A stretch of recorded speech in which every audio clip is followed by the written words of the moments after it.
નમસ્કાર વિદ્યાર્થી મિત્રો, હું છું પીએમ શ્રી ગણેશ ક્લાસીસમાં દરેક વિદ્યાર્થીનું સ્વાગત છે. વિદ્યાર્થી મિત્રો, આજે આપણે વાત કરવાની છે બીકોમ સેમિસ્ટર 2 એનઈપી 2020 મુજબ સૌરાષ્ટ્ર યુનિવર્સિટીના વિદ્યાર્થીઓ માટે આજે આપણે ઇંગ્લિશ સબ્જેક્ટની વાત કરવાની છે. જે તમારો ઇંગ્લિશ સબ્જેક્ટ છે તેમાંથી કયા ચેપ્ટરમાંથી કઈ શોર્ટ નોટ આવી શકે છે તેના વિશે આપણે વાત કરવાના છીએ. તો રાઇટ અ શોર્ટ નોટ 1, અહીંયા ક્વેશ્ચન 1માં એવું લખેલું છે. એમાં આપણે સમરી એટલે તમારે ટૂંકમાં લખવાનું હોય છે higher education pathway to economics development. એટલે કે વિદ્યાર્થી મિત્રો, અહીંયા તમારે કે સારાંશ, સમરી એટલે સારાંશ થશે, અને ઉચ્ચ શિક્ષણ આર્થિક વિકાસનો માર્ગ. અહીંયા તમારે એના વિશે ડીપમાં થોડુંક તમારી રીતે રાઇટિંગ કરવાનું છે. ત્યાર પછી number B, Kailas temple Ellora architectural wonders. હવે અહીંયા તમારે કૈલાસ મંદિર છે ઇલોરાનું જે સ્થાપ્યત અજાયબી છે એના વિશે તમારે આખું વર્ણન કરવાનું છે. અને વિદ્યાર્થી મિત્રો, આ જે કૈલાસ ટેમ્પલ છે એ તમારે ઓલરેડી ધોરણ 10માં આવી ગયું છે. એના વિશે તમારે આખું વર્ણન કરવાનું છે. અને ત્યાર પછી લાસ્ટ જે છે સી, સમરી છે, એટલે એમાં પણ સારાંશ છે વિદ્યાર્થી મિત્રો. How human business owners could lead Indians economics growth. કે અહીંયા મહિલા વ્યવસાય માલિકો ભારતના આર્થિક વિકાસનું નેતૃત્વ કેવી રીતે કરી શકે છે. તો એટલે અહીંયા તમારે મહિલા વિશે લખવાનું છે.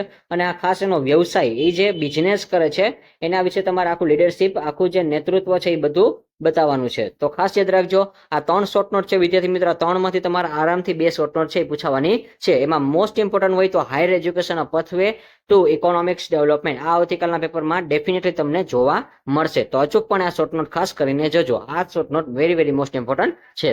ત્યાર પછી ક્વેશ્ચન 2, એક્સપાન્ડ ધ આઈડિયા. હવે વિદ્યાર્થી મિત્રો, અહીંયા તમારે એક શબ્દ હશે, એક વર્ડ હશે, એના ઉપરથી તમારે છે વિસ્તૃત વિચાર લખવાના છે. હવે અહીંયા તમારે તમારા શબ્દમાં લખવાનું છે. તો અહીંયા આપણે 3 ટોપિક આપેલા છે તમને. As you sow shall you reap. હવે અહીંયા તમારે શું કરવાનું છે વિદ્યાર્થી મિત્રો? તો ખાસ યાદ રાખજો કે અહીંયા તમારે એવી રીતે આખું વર્ણન કરવાનું છે કે આમાં એવું કીધું છે કે એઝ યુ સો એટલે કે તમે જેવું વાવો છો, અને સો સેલ યુ રીપ, અને તેમ તમને લણશે. એટલે તમે જેવા સંબંધ રાખો છો એવું તમને સામે મળવાનું છે, એવું એનો મિનિંગ થશે. આના બેઝ ઉપર તમારે આખું રાઇટિંગ કરવાનું છે. તમારા શબ્દમાં 10 થી 12 વાક્ય લખવાના છે. ત્યાર પછી એમાં બી આપેલો છે, an apple a day keep the doctor અવે. કે દિવસમાં તમે એકવાર સફરજન ખાશો તો ડોક્ટરથી તમને દૂર રાખશે. એટલે જો ડોક્ટરથી દૂર રહેવું હોય તો આપણે ડેઈલી સફરજન ખાવું જોઈએ. આ એક એક્સપાન્ડ છે, એના ઉપર તમારે આઈડિયા છે, લોજિક બધું ચલાવવાનું છે. ત્યાર પછી નંબર સી, એમાં a friend in need is a friend indeed. એટલે જરૂરિયાતમંદ મિત્ર ખરેખર મિત્ર છે. એટલે જરૂરિયાતમંદ મિત્ર એટલે શું વિદ્યાર્થી મિત્રો? જ્યારે જરૂર પડે ત્યારે એ મિત્ર ખરા અર્થમાં આપણી સાથે હોય તો જ આ બધું આપણી સાથે હોય, તો આપણે કોઈ દી કઈ પ્રશ્ન રહેતો નથી. પરંતુ સારા કામમાં સાથે રહે તો આપણે કોઈ પણ કામ કરીએ છીએ એમાં આપણે હંમેશા સાથે રહેવો જોઈએ. અને આ બધી એક પ્રકારની કહેવત છે વિદ્યાર્થી મિત્રો. કહેવત ઉપરથી અથવા તો એને પ્રોવર્બ્સ કહેવાશે. આ જે કહેવત છે એના આખો તમારે મિનિંગ છે એને એક્સપાન્ડ કરવાનું છે, તમારા વર્ડમાં રાઇટિંગ કરવાનું છે.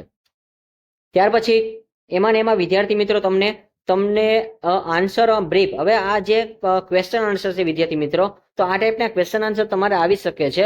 અને હા, હવે આમાં ક્વેશ્ચન આન્સર જે તમને પૂછાય છે એ બેઝ ઉપર તમે એનો કન્ટેન્ટ લખશો તો પણ તમને માર્ક આપશે. પણ અહીંયા મેં તમને 5 ઇમ્પોર્ટન્ટ ક્વેશ્ચન આપેલા છે. શાયદ એમાંથી આવી શકે, અથવા તો જો ન આવે તો ટેન્શન ન લેતા, કારણ કે આના બેઝ ઉપર તમારે રાઇટિંગ લખવાનું હોય છે. એટલે એટલા બધા તમે નર્વસ ન થતા. કે હવે આમાં તમારે કરવાનું શું છે? આ જે શોર્ટ આન્સર છે 2 થી 3 માર્કમાં તમને પૂછાઈ જાય એવા. તો 2 માર્કમાં આવી શકે એવા ક્વેશ્ચન છે. Which other country along with Indians sends a large number of students to foreign countries for higher education. હવે આપણે જે હાયર એજ્યુકેશનની મેં તમને શોર્ટ નોટ કીધી હતી કે એ તમારે કાલે પૂછાશે. આ એનામાંથી જ તમને પૂછેલો છે કે ભારત સહિત બીજો કયો દેશ ઉચ્ચ શિક્ષણ માટે મોટી સંખ્યામાં વિદ્યાર્થીઓને વિદેશમાં મોકલે છે. એટલે ભારતના લોકો તો આપણે વિદેશમાં અભ્યાસ માટે જાય છે, પરંતુ એવો કયો દેશ છે કે બીજા લોકો પણ જાય છે? તો એ તમને સ્ટોરીમાં આપેલું છે, એકવાર ખાસ રીડ કરજો. પછી એમાં આન્સર બ્રીફમાં B, discuss any 2 points of focus of NEP.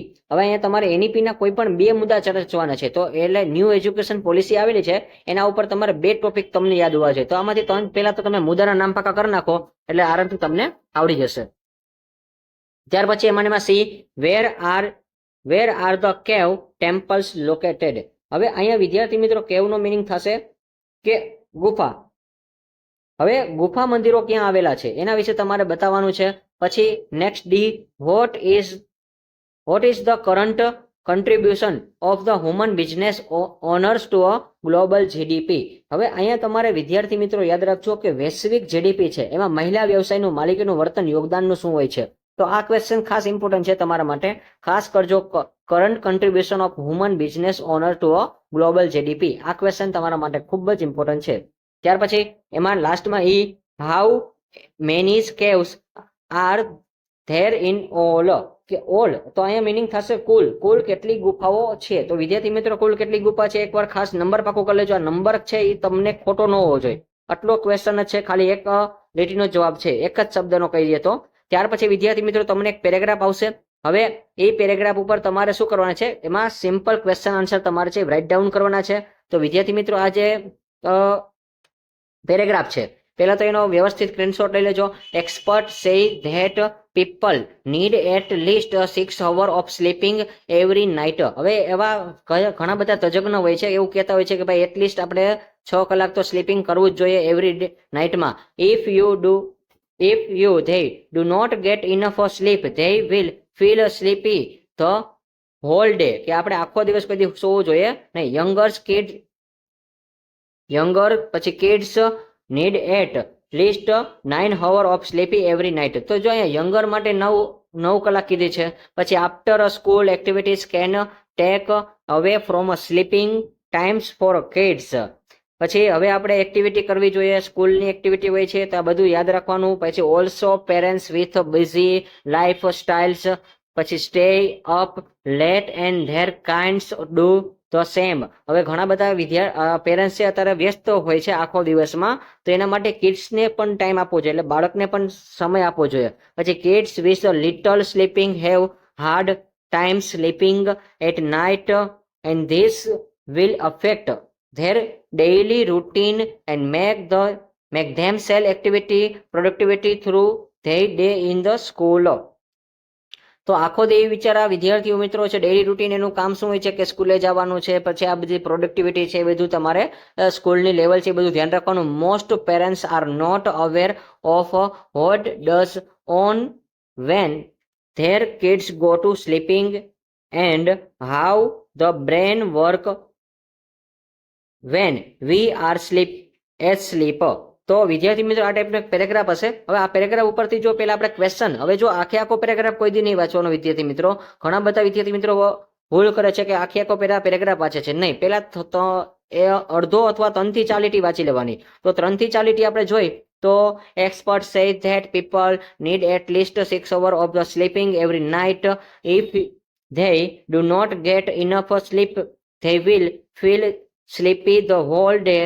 Younger kids need at the least 9 hours of sleepy every night. તો આ રીતે આપણે 3 થી 4 લીટી વાંચી લે, બસ એટલું ઇનફ છે. 3 થી 4 લીટી વાંચો પછી પ્રશ્નો જુઓ. તો પ્રશ્ન શું છે, how many hours of sleeping should at adult sleeping at night. તો જો અહીંયા વિદ્યાર્થી મિત્રો આઇડલ્ટની વાત કરી છે અને નીચે છે એ તમને ચિલ્ડ્રનની વાત કરી છે. How many hours of sleeping should little children.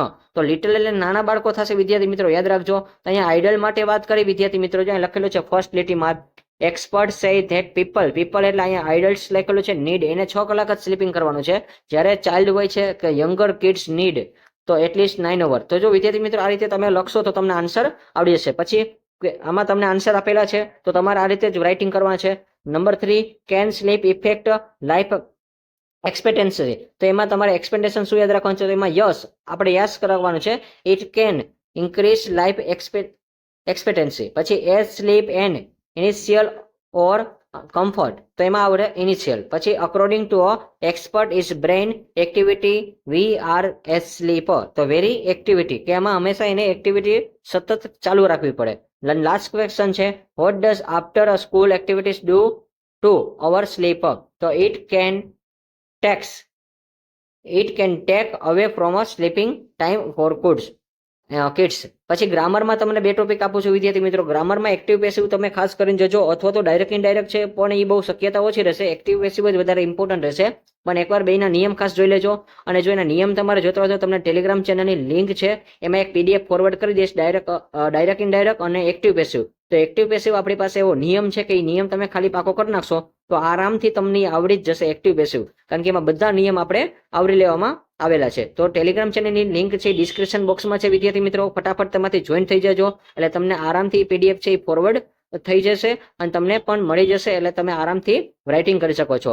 અને ત્યાર પછી ડિગ્રી ઓફ કમ્પેરિઝન, તો એ તો બધાને આવડતી જ હોય છે વિદ્યાર્થી મિત્રો, કે એક વ્યક્તિ હોય ત્યારે એઝ આવે છે, બે વ્યક્તિ હોય ત્યારે અને ER ધેન આવે છે, કાં તો મોર ધેન આવે છે, અને ત્રણ વ્યક્તિ હોય છે ત્યારે ધ EST લાગે છે. કોઈ પણ ક્રિયા હોય છે એમાં ધ EST કાં તો મોસ્ટ લાગે છે. તો આ ટાઈપનું આપણે જે તમારે બેચ ગ્રામરના ટોપિક છે, અને ઓલરેડી તમારે 25 માર્કનું જ પેપર છે, એટલે એટલું બધું તમારે કાંઈ નર્વસ નથી થવાનું. બસ તમને જે સ્ટોરી આપે છે એ ખાસ કરી નાખજો. અને આ એક્ટિવ પેસિવ ગ્રામરના ટોપિક જો તમારે જોતા હોય તો એ તમને ટેલિગ્રામ ચેનલની જે આપણી લિંક છે એમાં તમે જોઈન્ટ થઈ જજો, એટલે તમને એમાં એક્ટિવ પેસિવનો જે ચાર્ટ છે આખો મળી જશે, અને એ ચાર્ટ તમે કરીને જશો તો ડેફિનેટલી કહી દઉં છું આરામથી તમને આવડી જશે. અને હા, એમાં તમને સાથે સાથે આ જે ડિગ્રી છે એનું પણ તમને લિસ્ટ મોકલી દઈશ કે કઈ રીતે પૂછાય છે, કયા એક્ઝામ્પલ હોય છે એ રીતે. તો વિદ્યાર્થી મિત્રો, અહીંયા આપણો આ વિડીયો કમ્પ્લીટ થાય છે. અને જો તમને આ વિડીયો ગમે છે તો મેક્સિમમ લાઇક કરજો, શેર કરજો અને સબસ્ક્રાઇબ કરજો. જો તમે ચેનલ પર નવા આવેલા હોય, તમને ખબર ન હોય તો સૌરાષ્ટ્ર યુનિવર્સિટી નંબર 1 ચેનલ છે, ફટાફટ તમે અમારી સાથે જોડાઈ જજો, કારણ કે નીચેનો આંકડો જોઈ લેજો, 2400 થી વધારે વિદ્યાર્થીઓ આપણી સાથે જોડાયેલા છે. તો જો તમે બાકી હોય તો તમે પણ અમારી સાથે જોડાઈ જજો, એટલે તમને સેમ 3, સેમ 4, સેમ 5 અને સેમ 6 એવી રીતે IMP ક્વેશ્ચન મળતા રહેશે. ત્યાં સુધી આવજો. નવા વિડીયોના નવા ટોપિક સાથે આપણે મળતા રહીશું. ત્યાં સુધી આવજો. Like this video, share this video, follow with Shri Ganesh classes.